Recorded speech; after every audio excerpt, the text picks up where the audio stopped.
जय महाराष्ट्र. जय महाराष्ट्र. बोला. असा आवाज पाहिजे.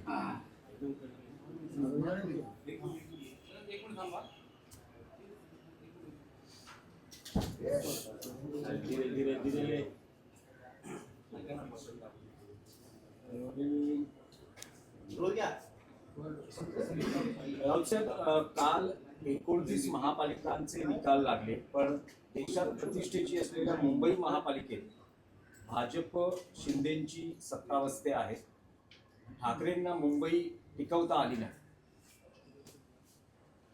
आमच्या हातामध्ये सत्ता आणि एवढा पैसा असता तर भाजपला सुद्धा देश टिकवता येणार नाही आणि फडणवीसांना मुख्यमंत्रीपद टिकवता येणार नाही आणि एकनाथ शिंदेना त्यांचं जे पद आहे ना ते पद टिकवता येणार नाही. आम्ही आमचे 60 नगरसेवक फोडले. शिवसेनेचे विद्यमान 60 नगरसेवक फोडले. त्यातले 90% पराभूत झाले. तुम्ही कोणतेही नाव सांगा, मी तुम्हाला आता मतदारसंघ सांगतो. बहुतेक सर्व नगरसेवक जे आम्हाला आमच्याकडून फोडले, शिंदेकडे गेले, ते सर्व पराभूत झाले. आम्हाला दोघांना मिळून, म्हणजे माननीय राज ठाकरे आणि माननीय उद्धव ठाकरे यांना मिळून आम्ही 71 जागा जिंकलो. या सर्व प्रतिकूल परिस्थितीत मराठी माणूस आमच्या मागे ठामपणे उभा राहिला. त्याच्यामुळे हे प्रश्न निरर्थक आहेत. 71 जागा या परिस्थितीत जिंकणं ही मोठी अचिव्हमेंट आहे. ठीक आहे, सत्ता नाही. पण मी कालच एक समाज माध्यमांवर ट्विट केलेलं आपण पाहिलं असेल. एकनाथ शिंदे जयचंद झाला नसता, जयचंद माहिती आहे ना, हां, ज्याने महाराणा प्रतापचा घात केला. एकनाथ शिंदे जयचंद झाला नसता तर या भाजपच्या 100 पिढ्या उतरल्या असत्या तरी या मुंबईवर भारतीय जनता पक्षाचा, म्हणजे महाराष्ट्र द्वेष्ट्यांचा महापौर बसला नसता आणि झेंडा फडकला नसता. एकनाथ शिंदे आणि त्यांच्या लोकांनी जी जयचंदगिरी केली, मला तर तो प्रसंग आठवतो आहे. शनिवार वाड्यावरचा जरीपटका उतरवला. शनिवार वाड्यावरचा मराठ्यांचा साम्राज्याचा जरीपटका उतरवणारा बाळाजी पंत नातू, आणि त्याने स्वतःच्या हाताने शनिवार वाड्यावरती युनियन जॅक फडकवला ब्रिटिशांचा. हे त्या अवलादीचे लोक आहेत, ज्याने आपल्या मराठी साम्राज्याचा जरीपटका खाली उतरवला आणि त्याच हातानं ब्रिटिशांचा युनियन जॅक शनिवार वाड्यावर फडकवून इथे ब्रिटिशांच्या राज्याला, ईस्ट इंडिया कंपनीला इथे महाराष्ट्रामध्ये एक मार्ग करून दिला. त्या बाळाजी पंत नातू किंवा जयचंद यांच्या या अवलादी आहे.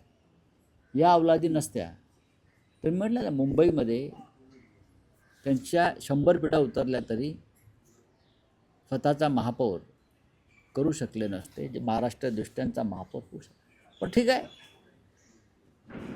भारतीय जनता पक्ष आणि शिंदे गटाकडे 3चं बहुमत आहे. कितीच आहे? 3. 118 आहेत ना, 118 आहेत ना, म्हणजे साधारण 110 लोक विरोधामध्ये आहेत, सभागृहामध्ये आहेत. आणि त्यात शिवसेना आणि महाराष्ट्र नवनिर्माण सेनेचे आणि काँग्रेसचे धरून 100 इतर आहेत. तुम्हाला हा 100च्या वरचा विरोधकांचा आकडा कमी वाटतोय का? त्यांना इकडली काडी तिकडे करू देणार नाही. महाराष्ट्राच्या किंवा मुंबईच्या संदर्भात चुकीचं काय करणार असतील ना, एवढी ताकद महापालिकेमध्ये आज विरोधकांची आहे, जी कधीच नव्हती. त्याच्यामुळे महापौर गमावला हे महाराष्ट्राचं आणि मुंबईकरांचं दुर्दैव आहे. आणि जयचंदाला मी एवढंच सांगू इच्छितो, हिंदुहृदय सम्राट शिवसेना प्रमुख बाळासाहेब ठाकरे यांच्या जन्मशताब्दीचं वर्ष 23 तारखेला सुरू होतं आहे आणि त्या वर्षामध्ये तुम्ही मराठी माणसाशी बेईमानी केली आहे, गद्दारी केली आहे. आणि या बाळासाहेबांच्या मुंबईत तुम्ही गौतम अडाणीचा झेंडा फडकवलेला आहे. मराठी माणूस तुम्हाला आयुष्यात माफ करणार नाही. आज तुम्ही सत्तेवरती आहात, अजून काही काळ राहू शकाल, काही काळ म्हणतो मी. पण हे जयचंद, हे बाळाजी पंत नातू, यांना भविष्यामध्ये मुंबईत फिरणं, महाराष्ट्रात फिरणं मुश्किल होईल.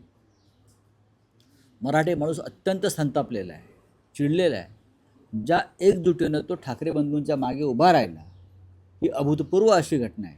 तेव्हा तुम्ही आमच्या 12 जागा, मग मनसे आणि शिवसेनेच्या 12 ते 13 जागा, या 50 ते 200 मताच्या फरकानं दुर्दैवानं पडल्या. 50 ते 200च्या आसपास खूप मोठा संघर्ष आम्ही दिला, सत्तेशी, झुंडशाहीशी आणि पैशाच्या ताकदीशी. तरी आम्ही या स्थितीपर्यंत आलो की आम्ही तुम्हाला महापालिकेत चुकीचं काम करण्यापासून रोखू शकतो. त्याचबरोबर संपूर्ण महाराष्ट्राचा विचार केला तर सर्वाधिक जास्त सत्ताधारीमध्ये भाजपला फायदा झाला. भारतीय जनता दादा पक्ष आणि शिंदे यामध्ये मागे पडले. नाही, पण राऊतसाहेब, जवळपास 2,500 नगरसेवकांपैकी 1450 नगरसेवक भाजपचे निवडून बघा, आलेले. भारतीय जनता पक्षाच्या जागा जिंकल्या मोठ्या प्रमाणात, याबद्दल आम्ही त्यांचं अभिनंदन करतो. लोकशाही आहे, हातात सत्ता आहे. कालच मी अखिलेश यादव यांचं एक वक्तव्य ऐकत होतो, बरोबर ना? अखिलेश यादव यांनी सांगितलं, ज्याच्या हातामध्ये सत्ता असते, ज्याच्या हातामध्ये प्रचंड सत्ता असते त्या राज्याची, त्यांच्याशी स्थानिक स्वराज्य संस्थांच्या निवडणुकासंदर्भात लढा देणं सोपं नसतं. ज्याच्या हातात सत्ता असते तेच स्थानिक स्वराज्य संस्थांच्या निवडणुका मोठ्या प्रमाणात जिंकतात. हा जवळजवळ सर्वच राज्यातला अनुभव आहे. त्याच्यामुळे तुम्हीसुद्धा हा विषय जरा काळजीपूर्वक समजून घेतला पाहिजे. येतील ना दिवस, येतील दिवस, पालटतील. प्रत्येक वेळेला पैशाचंच राज्य एखाद्या राज्यावर राहतं असं नाही ना. या राज्याचं पुण्य फार मोठं आहे, छत्रपती शिवाजी महाराजापासून मोठं पुण्य आहे. राऊतसाहेब, या संपूर्ण निवडणुकांमध्ये विशेषतः मुंबई महापालिकेत ज्या काँग्रेसची चर्चाही नव्हती, चर्चेतही नव्हता हा पक्ष, त्याने 28 जागा घेतली. चांगली गोष्ट, अभिनंदन करतो. तुम्हाला असं वाटतं का की महाविकास आघाडी एकसंघ असते तर कदाचित आज चित्र वेगळं असतं आणि तुम्ही नाही, 100 काँग्रेसची स्ट्रॅटेजी ही योग्य होती. आम्हाला माहिती आहे, चर्चा होती आमची. काँग्रेस ज्या स्ट्रॅटेजीनुसार निवडणुकीत उतरली होती ती योग्य होती आणि त्याचा फायदा झाला. आमच्या 10-12 जागा अजून आम्ही वाढवू शकलो असतो, दुर्दैवाच्या कमी मताने पडल्या तर 100% BJPचा महापौर होऊ शकत नव्हता. पण तरीही आम्ही एक प्रबळ आणि मजबूत विरोधी पक्ष महापालिकेत, शिवसेना, महाराष्ट्र नवनिर्माण सेना, काँग्रेस आणि इतर सगळे, आम्ही भारतीय जनता पक्षाच्या तोंडाला फेस आणू. त्यांना मुंबई अडाणीच्या घशात कोणत्याही परिस्थिती घालू देणार नाही आणि ठेकेदारांचं राज्य सत्ताधारी नाही ते विरोधी पक्ष उलथवून टाकेल. मुंबईच्या अफगाणिस्तान असं तुम्ही आग्रह आहे ना. ही प्रक्रिया सुरू होईल, पण आम्ही त्याच्यामध्ये आडवे आहोत, लक्षात ठेवा. आम्ही आहोत, छातीचा कोट करून आम्ही मुंबईचं सत्ता नसली आमच्याकडे याचा अर्थ लढाई संपली असं होत नाही ना. उलट सत्ता नसताना लढाईला रंग जास्त चढतो. संयुक्त महाराष्ट्राच्या लढ्यामध्ये जे लोक उतरले होते मुंबईसाठी, त्यातले कोणीही सत्तेत नव्हते. जो मुंबईचा लढा झाला 1956 साली, संयुक्त महाराष्ट्राचा लढा म्हणून जो ओळखला जातो आणि ज्यात 106 हुतात्म्यांनी आमच्या बलिदान केलं, त्या लढ्यात उतरलेला एकही पक्ष सत्तेमध्ये नव्हता. हे मी भाजपा आणि जयचंदच्या पक्षाला सांगू इच्छितो. रावसाहेब, राज ठाकरेंनी आताच एक ट्विट केलेलं आहे, त्यामध्ये एक वाक्य आहे, यावेळेस अपेक्षित यश मिळालं नसल्याचं ते दुःख व्यक्त करतायत. आणि त्याला जोडूनच फडणवीसांनी गेल्या आठवड्यात विधान केलं होतं की या युतीमध्ये, तुमच्या युतीमध्ये राज ठाकरे हे सर्वात मोठे लुजर असतील. आणि तिसरा त्यातला मुद्दा असा की आता जी चर्चा आहे मनसैनिकांकडनं बोलली जाते की त्यांना हव्या असल्या ठिकाणी किंवा योग्य जागा त्यांना मिळाल्या नसल्यामुळेच मनसेला हे अपयश नाही, मिळालं. बघा, हे कोण पडद्यामागून काय बोलत आहे त्याच्यावरती प्रश्न विचारू नका. सन्मान्य राज ठाकरे यांनी जी भूमिका मांडलेली आहे ती योग्य आहे. एका पराभवानं, मुळात हा पराभव मानत नाही आम्ही चांगल्या प्रकारे लढत दिली, आम्ही चांगल्या प्रकारे आघाडी घेतली.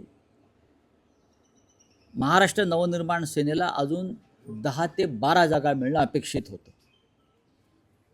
पण त्यांचेसुद्धा अनेक उमेदवार महाराष्ट्र नवनिर्माण सेनेचे हे थोड्या फरकानं पडलेले आहेत. आता जसं मुलुंडला सत्यवान दळवी यांचा विजय जाहीर केला, आणि त्यांनी विजय मिरवणूक काढली. खरं म्हणजे त्यांनी तिकडे थांबायला हवं होतं काही काळ, असं आत्ताच मी चर्चा केली. कारण रिकाउंटिंगची व्यवस्था होती पण ती करू शकले नाहीत. त्यानंतर या भांडुपलाच पश्चिमेला मोहन चिरात म्हणून एक उमेदवार आहेत, ते सुद्धा अल्पशा मतानं पडलेले आहेत. इथे विश्वनाथ ढोलम आहेत, ते सुद्धा फार थोड्या मतानं पडले. याला काही वेगळी कारणं आहेत.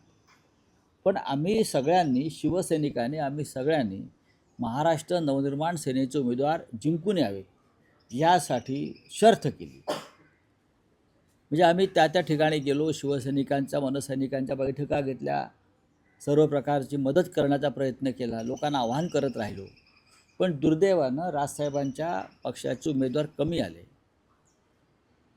त्याच्यावरती आम्ही एकत्र बसून चर्चा करू. त्याच्यामुळे हे पाठीमागून कोण काय बोलतं आहे, या जागा त्या जागा, त्याला काय तथ्य नाही. आमच्यासुद्धा अनेक जागा पडलेल्या आहेत ना. पण दोघांनाही, शिवसेनेला सुद्धा महाराष्ट्र नवनिर्माण सेनेची आणि त्यांना मानणाऱ्या मतदारांची मदत झाली. आणि नवनिर्माण सेनेचे लोक निवडून आणण्यामध्ये आम्ही ही शर्थ केली. नाही, पण राऊत साहेब, एक आरोप असा केला जातो की विश्लेषण असं केलं आरोप जातं, बिरोप बोलू ठाकरे- नका. आरोप काय? ठाकरे बंधूंच्या युतीमध्ये फायदा सर्वाधिक हा उद्धव ठाकरेंना झाला, राज ठाकरेंना तेवढा फायदा एक झाला लक्षात घ्या की नाही. शिवसेना, Vote transfer झाली नाही. फडणवीस शिव पण म्हणाले शिव की नाही नाही, फडणवीस म्हणतात ते भांडणं लावतात. शिवसेना हा या मुंबईतला मूळ पक्ष आहे, तुम्ही विसरताय. शिवसेना हा मुंबईतला मूळ पक्ष आहे. शिवसेनेची ताकदच आधीच्या महापालिकेत 84 जागांची होती. आम्ही 15 ते 20नी कमी झालो. आम्ही सुद्धा कमी झालेलो आहोत. काही कारणं असतात ते सोडून द्या. राजसाहेबांनी च्या पक्षाला 6 जागा मिळाल्यात. आमची अपेक्षा होती, सगळ्यांची खात्री होती की महाराष्ट्र नवनिर्माण सेना 20 जागापर्यंत मजल मारू शकेल. आणि तशी आम्ही ताकदसुद्धा लावली होती. पण नाही निवडणुकामध्ये नाही होत. आता ठाण्यामध्ये भाजपची ताकद मोठी होती असं म्हणतो आम्ही, पण शिंदे आले. बरोबर ना? याचा अर्थ काय घ्यायचा? असं अनेक ठिकाणी होतं, अनेकदा होतं. याचा अर्थ तुम्ही ते उल्लेख केला तर एक आश्चर्य व्यक्त करणारा निकाल आहे. स्वतः शिंदेच्या प्रभागात शिवसेना उद्धव बाळासाहेब ठाकरे पक्षाचा उमेदवार निवडून आले. ही ठिणगी आहे. आम्हाला ठाण्यामध्ये जास्त लक्ष घालता आलं नाही. आमचं लक्ष मुंबईवर जास्त होतं. अधिक लक्ष घातलं असतं तर कदाचित आम्ही थोडं अजून पुढे जाऊ शकलो असतो. पण एक वर्तुळ पूर्ण झालं आहे, बरं का? एक वर्तुळ पूर्ण झालं. लोकसभा, विधानसभा, नगरपालिका आणि महानगरपालिका, याच्या पुढे आता एकनाथ शिंदे सरकणार नाही. यापुढे त्यांचं रोज अधपतन आणि घसरण सुरू होईल. राज्यात एमआयएमची ताकद वाढताना पाहायला मिळते. जवळपास 100हून अधिक जागा त्या एमआयएमनं नाही, एमआयएमचं एक वेगळं राजकारण आहे, त्याच्यावर भविष्यात बोलू आम्ही. भारतीय जनता पक्ष देशभरामध्ये कोणत्या प्रकारचं राजकारण करत आहे आणि आम्हाला हिंदुत्व शिकवत आहे, याच्याविषयी मला भविष्यात आम्हाला बोलावं लागेल. आम्ही बोलू. पण एमआयएमची ताकद जर वाढली असेल तर लोकशाही मार्गाने जिंकून आलेले लोक आहेत ते. संभाजीनगरला मला वाढलेली दिसते, मुंबईत दिसते, अन्य काही मालेगावला दिसते. बघू ना आम्ही. राऊत साहेब, पण महापालिका निवडणुका झालेल्या आहेत. ठाकरे बंधू युती ही भविष्यातल्या निवडणुकांसाठी ही कायम असेल का? ही शंका काय हवी तुम्हाला? ही शंका काय हवी? ही शंका येण्याचं कारण नाही. आम्ही एकत्र आहोत, एकत्र राहू. धन्यवाद. सर, हिंदी में जानना चाहेंगे, जो फाइनल टैली आई है, कहीं ना कहीं आपको लगता है एमएनएस ने अगर थोड़ा जोर लगाया होता तो नंबर कुछ अलग हो जाता? बात ऐसे एमएनएस के जोर की बात छोड़ दीजिए. हम सभी ने कोशिश की कि एमएनएस की भी सीटें बढ़े. एमएनएस को 6 सीटें मिले, उनके बहुत सी सीटें बहुत कम मार्जिन से हार गए. शिवसेना की लगभग 12-13 सीटें ऐसी हैं जो हम बहुत ही स्लाइट मार्जिन या 50-100 वोट से हार गए हैं. अगर हम जीत जाते तो आज जो आपको पिक्चर दिख रहा है मुंबई में वो नहीं दिखता. फिर भी बीजेपी और शिंदे के पास सिर्फ 4 का बहुमत है और लगभग 105 कॉरपोरेटर्स अपोजिशन में है. ये बहुत बड़ी ताकत है. वो जो महानगर पालिका का जो सदन है, ये अपोजिशन की ताकत सबसे बड़ी है. तो हम आपको मुंबई अडानी के जेब में नहीं डालने देंगे, या ठेकेदारों का राज आप लाना चाहते हो यहाँ, वो हम नहीं लाने देंगे। 100 से ज़्यादा हमारे जो पार्षद हैं वो आपको हर मोड़ पर रोकेंगे जब ऐसा काम आप करेंगे। बहुत बड़ी ताकत है ये। किसी तरह ठीक से है, मेयर नहीं, लेकिन हमारे पार्टी में कुछ जयचंद थे। अगर वो जयचंद नहीं पैदा होते तो भारतीय जनता पार्टी के 100 पुरखों की भी यहाँ तादाद आती, तो भी यहाँ मुंबई में बीजेपी का मेयर नहीं बन सकता किसी था। तरह से कोशिश की जाएगी आपके पार्टी का मेयर बने, जोड़ तोड़ नहीं, हम अभी कुछ नहीं करेंगे। किसी तरह का जोड़ तोड़ पर हमारा विश्वास नहीं है, लेकिन हमारे पास बहुत बड़ा आंकड़ा है, बहुत बड़ी संख्या है। अपोजिशन के पास एक ऐसा आंकड़ा है, हम कभी भी तख्तापलट कर सकते हैं, लेकिन हम डेमोक्रेसी का आदर करते हैं, लोकतंत्र का आदर करते हैं। कैलकुलेशन कहाँ मिस जजमेंट हो नहीं, हमारे 10 या 12 से ज़्यादा जो हमारी सीटें हैं वो बहुत कम मार्जिन से हार गए। इसलिए हार गए कि जिस तरह का मतदान जब चुनाव के दिन जिस तरह का माहौल था, लोगों के नाम कट गए, ईवीएम मशीन बंद पड़ गई, ये हो गया, उससे लोगों में थोड़ा सा हमारा वोटिंग परसेंटेज कम हो गया, नहीं तो हम ज़रूर जीत जाते। और सर, जिस तरह से देवेंद्र फडणवीस की जो छवि बन के सामने आई है विकास पुरुष की, कहीं ना कहीं उसका फायदा होते हुए नजर आया है। अब उनके दिमाग में प्रधानमंत्री बनने का ख्वाब है। दिल्ली में जाकर प्रधानमंत्री की कुर्सी पर विराजमान होने का जो उनका जो ख्वाब है, उस दिशा में वो जा रहे हैं। आप उनको श्रेय देंगे, क्योंकि हमने देखा था पिछली बार जब बीएमसी के चुनाव हुए थे 2017 में, और उससे पहले तो बड़े बड़े नेता सीएम वगैरह यहाँ पे आए थे, पर इस बार ये सब दिखा नहीं। ऐसे लगता है कि सिंगल नहीं, इस बार ऐसा था कि उनको लगता था कि हम मुंबई जीत नहीं पाएंगे। उनको पूरा विश्वास था मुंबई जीत नहीं पाएंगे, और मुंबई उसने जीती भी नहीं है। ये टेम्पररी फेस है। मुंबई इस तरह से आप जीत नहीं सकते।